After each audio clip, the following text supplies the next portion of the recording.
everybody. Welcome to the GSMC Hoops and Heels Women's Sports Podcast, brought to you by the GSMC Sports Network. Thank you guys so much for tuning in with us today. My name is Samantha Genzer, and I'm going to be your guys' show host. We have a very exciting episode for y'all. We are going to be covering the WNBA MVP awards, who got the race for it, previewing the showdown between Tracy Cortez and Rose Namajunas, the Paralympic swimming trials, Japan All-Star Series recap, and Canada's roster for their final cup.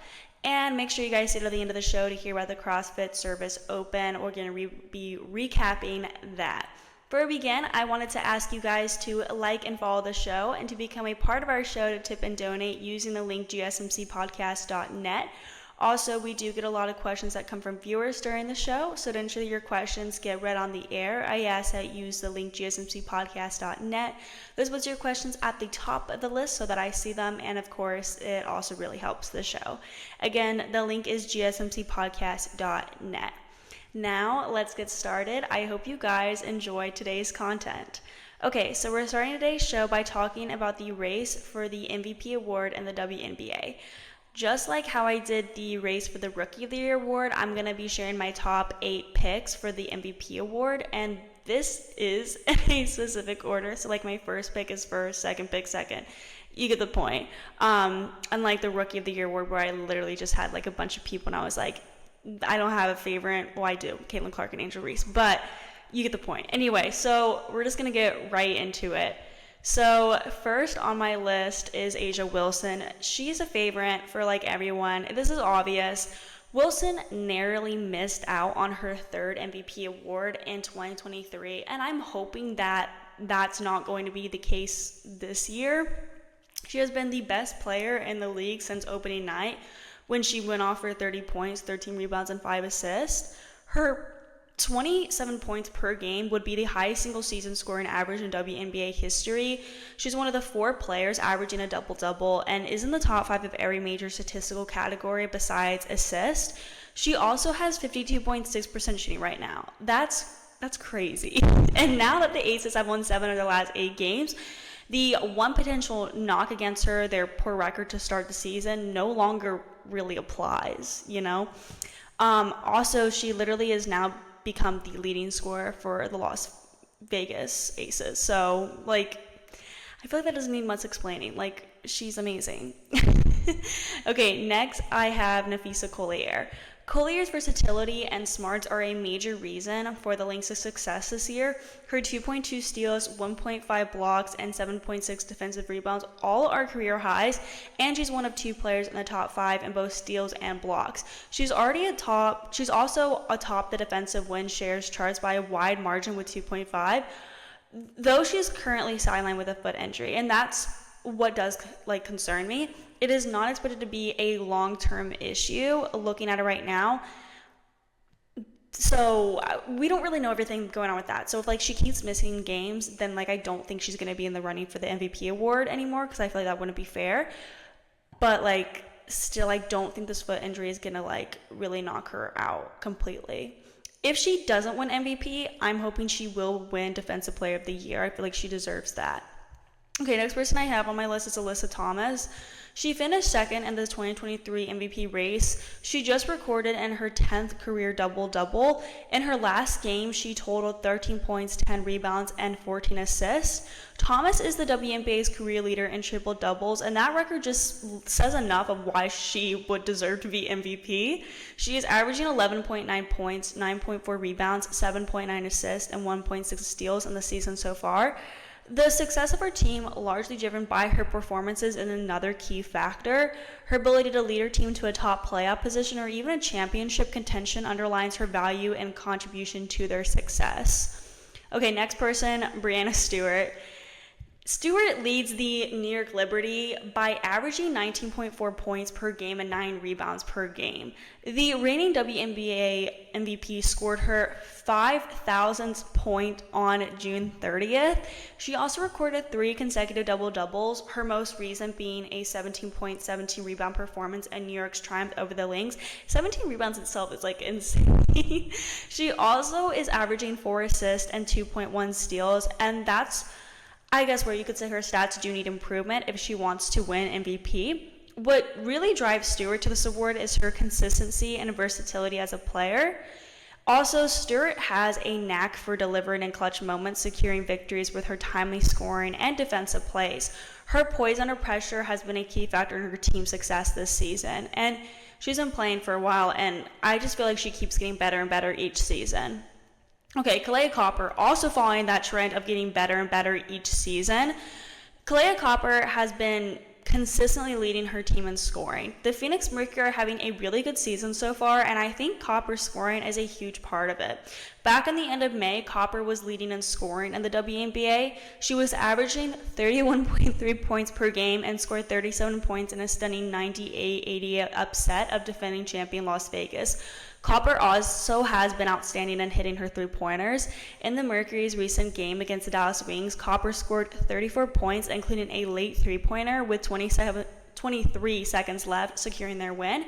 She's averaging 22.5 points, 4.6 rebounds, 2.3 assists, and 1 steal this season, as a whole. This is also Copper's first time playing the Olympics. She was named on the roster, and I'm really excited to watch her. I feel like this season has been her moment for her. It's been a big year for her, and she has been making improvements every single game. So I'm excited to see how she does in the Olympics. It's going to be an exciting year.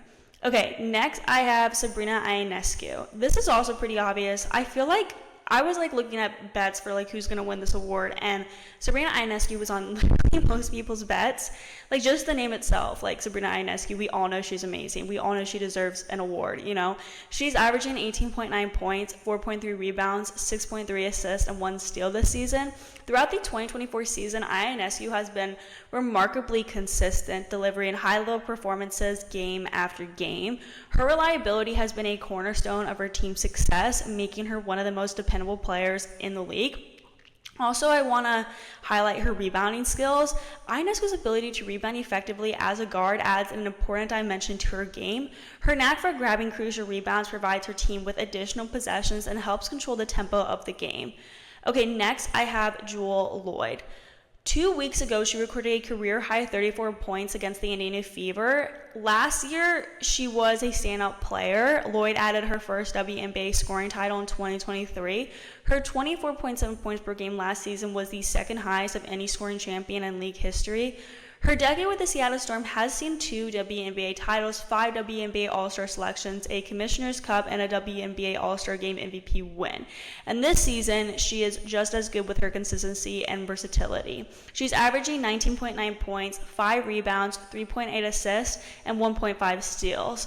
Loyd has a reputation for delivering in high-pressure situations. Her clutch performances, especially in close games, have been crucial in securing victories for her team, showcasing her ability to rise to the occasion. Lastly, I have Jonquel Jones. She's averaging 16 points, 8.9 rebounds, 3.3 assists, and 0.7 steals right now in the season. Her offensive versatility spreads the floor like few WNBA centers do. She also plays with a level of passion that sets her apart from other players. I don't know what it is, but I just feel like when she's on the court, you can really tell the love she has for the sport, which I don't even know how to explain it, but I just feel it. You know what I'm saying? Also, she has been very consistent and versatile both on defense and offense. Jones has a reputation for coming through in critical moments. Her ability to make key plays, whether scoring, rebounding, or defending, has secured numerous victories for her team this season. Also, as a leader on her team, Jones sets an example for her work ethic and a competitive spirit. Her on-court intelligence and experience have been invaluable in guiding her teammates through tough games and crucial moments. The reason I have her at 8th is because of her steals and assists. I just feel like she could do better in assists and steals. But being a center, I understand why that's not the best, other than steals. I don't know. I don't really know if that made any sense, to be honest. But that's where I feel like if she could improve those stats, then I would be like, okay, you would be the top 3 or top 5 for getting the MVP award on my list. So we're going to end this segment by talking about Caitlin Clark, because I've seen a lot of people talk about people wondering if Clark will be considered for this MVP award, and she's already number 1 to win the Rookie of the Year award. So I feel like this award should not go to rookies, especially someone like Clark, who is hopefully going to get that Rookie of the Year award. She leads all rookies in scoring, assists, and three-pointers, and she's the first rookie ever in WNBA history to record a triple-double, so she is on pace to get that award, the Rookie of the Year award. But I think it's fair to say that right now I don't want to get like hate right now, but I don't think it's fair to say that right this second she isn't better than A'ja Wilson, who has been playing professionally in the WNBA for years. I think she will get to that level. I think Clark will be as good as Wilson, and maybe even better because of those three-pointers that she just can shoot literally anywhere. But Clark is a rookie right now, so she should really be compared to the rookies before moving up to A'ja Wilson's level, if any of that makes sense. I'm not like trying to put hate on Clark, because you all know I'm a huge fan of her, and I think that she's literally one of the best players in the league. But when you compare to A'ja Wilson, I just feel like there's a difference in maturity and like just playing professionally for a while. Like, there's a big difference you can see. And I don't know if any of that makes sense, and I'm really hoping it does. So we're now going to move into the next segment where we talk about women's MMA, previewing the Tracy Cortez and Rose Namajunas fight, as well as give some updates about Kayla Harrison. Before we get into that, we're going to be taking a very short break, so I will see you guys very soon. I feel like I'm losing my mind. Is everybody in the world blind? Please, Lord, give me a sign, a sign. I feel like I'm losing my mind. Is everybody in the world blind? Please, Lord, give me a sign, a sign. I wanna be the greatest. Everybody on the fake shit. I look around and feel like everybody is the fakest. I make this.